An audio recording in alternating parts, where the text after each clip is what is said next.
Hi guys, welcome back to RAD Parts. We're here at the shop today and I'm going to talk about some more parts that we developed here, and I'm going to talk about why we developed them, the process of developing it, and then the pros and the cons of it.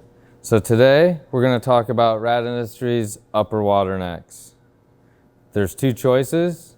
We're going to go over those and I'll explain how they came about and kind of why, and then talk in depth about each part. Let me start out by talking about a stock 2JZ upper water neck. This is off the turbo motor.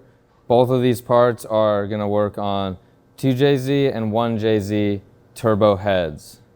So here we have stock upper water neck. If you glance over at this OEM motor, completely OEM still, it's for the upper radiator hose to just be traditional hose with a clamp, and it heads kind of back across the front of the motor. When you're getting into the race car realm of things, and it could just still be a stock motor, but you have your race car set up with most likely a different radiator, and then on top of that, it might not even be in the front of the car, like on drift cars nowadays and some other race cars, drag racing too. They'll have like completely different location for the radiator, and it's just not gonna work with this, and it won't work with the normal radiator hose and clamp system. So you're gonna be thinking, how can I modify this? Things lead to other things and you come up with ideas, and then that's where you start building parts. So going over to this motor, this is a spare race motor. It has our RAD Industries lower water inlet. There's another, if you follow the links here, you can go to the video on this part we did previously a couple weeks back. That's not what we're here to talk about, but I'm going to mention this in a second. So this is our race version upper water neck. This is going to utilize a -16 ORB female on the inside here, so you can do a union to a -20, a -16. In this case, I'm using a XRP clamshell clamp. Really cool fitting, not for everyone. So that's just a union, can be removed, and you can put a -16 on there if you like. So I'm going to mention about the lower water inlet is that when we developed this, it was done, and then as we were talking about building the upper water neck, I wanted these to be on the same plane for visual appearance. When you're looking at the motor, the fittings that come off of these will kind of run parallel together if you have them go this way or that way, and it just looks better, but it also works the same. This is our race version. I guess I'm kind of already talking about it and I'm touching it, so let's talk about the race version. This is for people that don't have a stock water pump. They're either utilizing our lower water inlet and they have an electric water pump somewhere else remotely mounted in the car, probably near your radiator underneath, so it's gravity fed, and you don't need any recirculation coming out the bottom of it like you would on an OEM setup for your thermostat. All you want is the water to leave the head, and then you want to be able to put your temperature sensor where the hot water is leaving the head. So knowing that there's different systems out there, we've put an 1/8 MPT, which could be like traditional fitting size for, let's see, like an AEM system or a Motec system would use that, and some other ones out there would use the same. If you're gonna go over to this side, this is a 1/4 MPT, and that's just giving other options. I don't know what would use that actually. I just put that so that I could put a union there. And then same with this one. GM style temp sensors are 3/8 MPT, so this bigger one's a 3/8 MPT. I use that for a Pro EFI system. But also, you had a smaller temp sensor, but you want to recirc the water coming that went fed through your turbo to cool your turbo, and you needed to get back in there. You would do a 3/8 MPT to -6 union right there, and then the hose would go in there and you feed your water. It still looks really clean, and it solves all the the plumbing issues you may or may not have. And then this one you might just cap. That gives you versatility with this one. It's very simple, yet still looks good, and it runs parallel with this, like this other water inlet. Everything is just simple, clean, and effective, and it works. It's been tested on my pro race car, and then we've sold a few.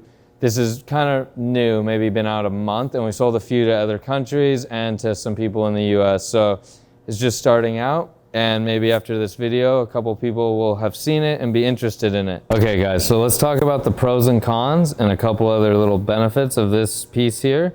Before I jump into the pros and cons, when you buy it, it's gonna come with this little bag of hardware and that O-ring you see. It's pretty much everything you need if you wanted to plug all the holes. On RAD Industries website, we'll have a drop-down menu of choices between a -16 to 16 union or a -16 to a 20 union, depending what size AN hose you want to use.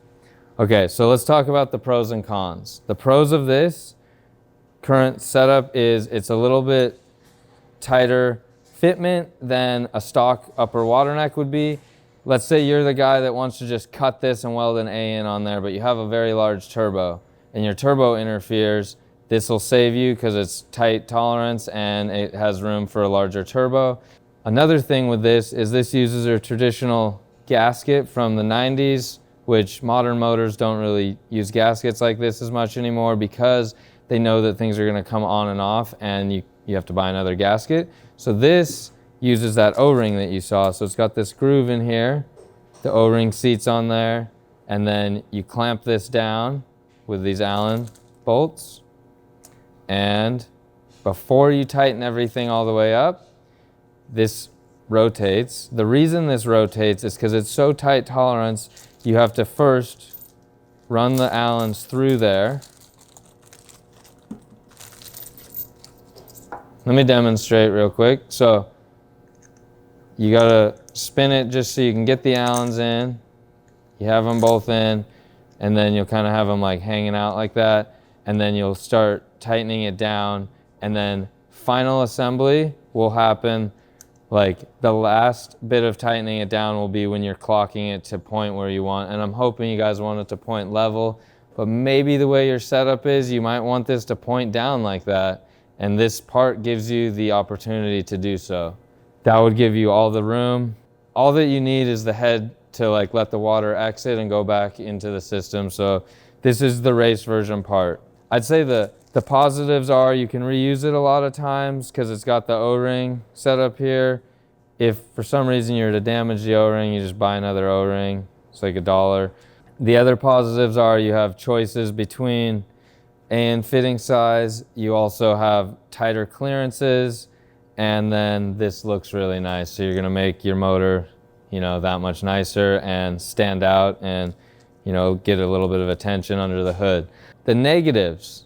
This won't work with a stock radiator hose. You're gonna need to convert to an AN line setup. And this will not work with an OEM water pump. So this is for the race car guys out there, not for the OEM or street car guys that still have a stock water pump. But we have a solution for you guys. So that's the race version upper water neck.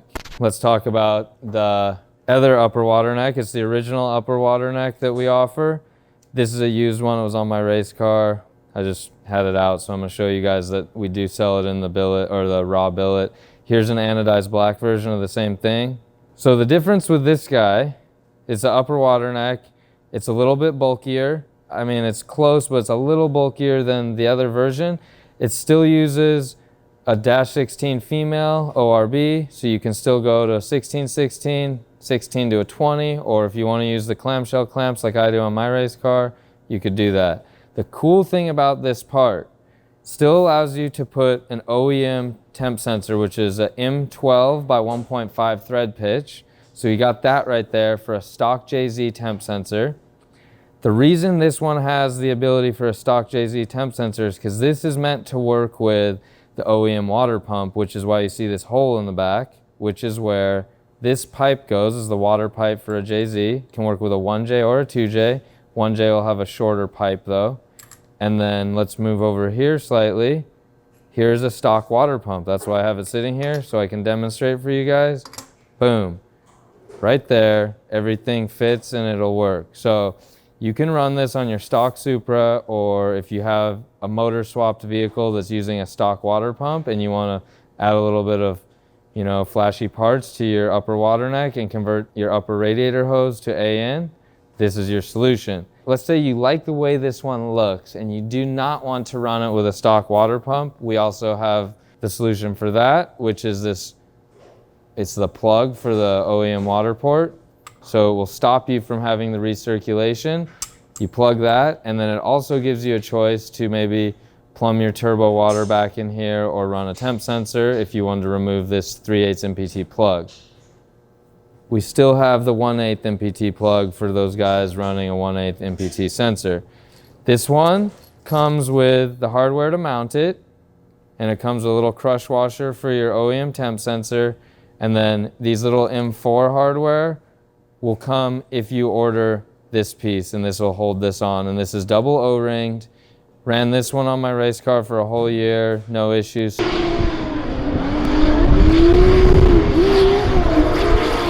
Still run it on my practice car, no issues. This is a great solution. This one costs a little bit more money. Well, it's because it's multiple pieces of machining and it's just a bigger piece of metal, so it's more involved to develop. In theory, this one does more stuff than the other one. It has more options and it's more versatile of a part, but possibly you don't like the way this one looks and you like this one, or vice versa. So that's why we have two options, and we wanted to be able to, you know, cater to the street Supras as well. So let's talk about the pros and cons of this one. It's very similar to the race upper water neck. It uses an O-ring to seal it to the head. So the pros are, it looks good. You have multiple options with it. You could run it with a stock water pump or without. It's kind of the same pros as the other one. It has a tighter tolerance spacing wise than this one would. It's not quite as small, so you probably couldn't run an extremely large drag turbo with this one. You would need to switch to that one, the race version. So that would be a negative. Another negative or con of this one is it will not work with your OEM upper water hose and a hose clamp. You're gonna have to convert to AN fittings and hoses. But most of us out there that are looking at billet parts like this are excited to switch over to AN fittings and plumbing. So not too many negatives. So those are our RAD Industries upper water necks.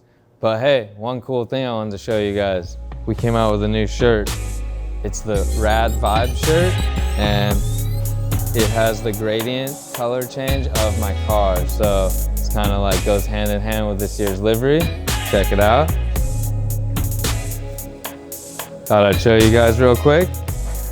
Hopefully this was informative and gives you guys a little insight of why we developed it, how we developed it real quickly, and how good it looks on the 2JZ motor. So thanks for watching, guys. Hope to see you guys again soon. See you later.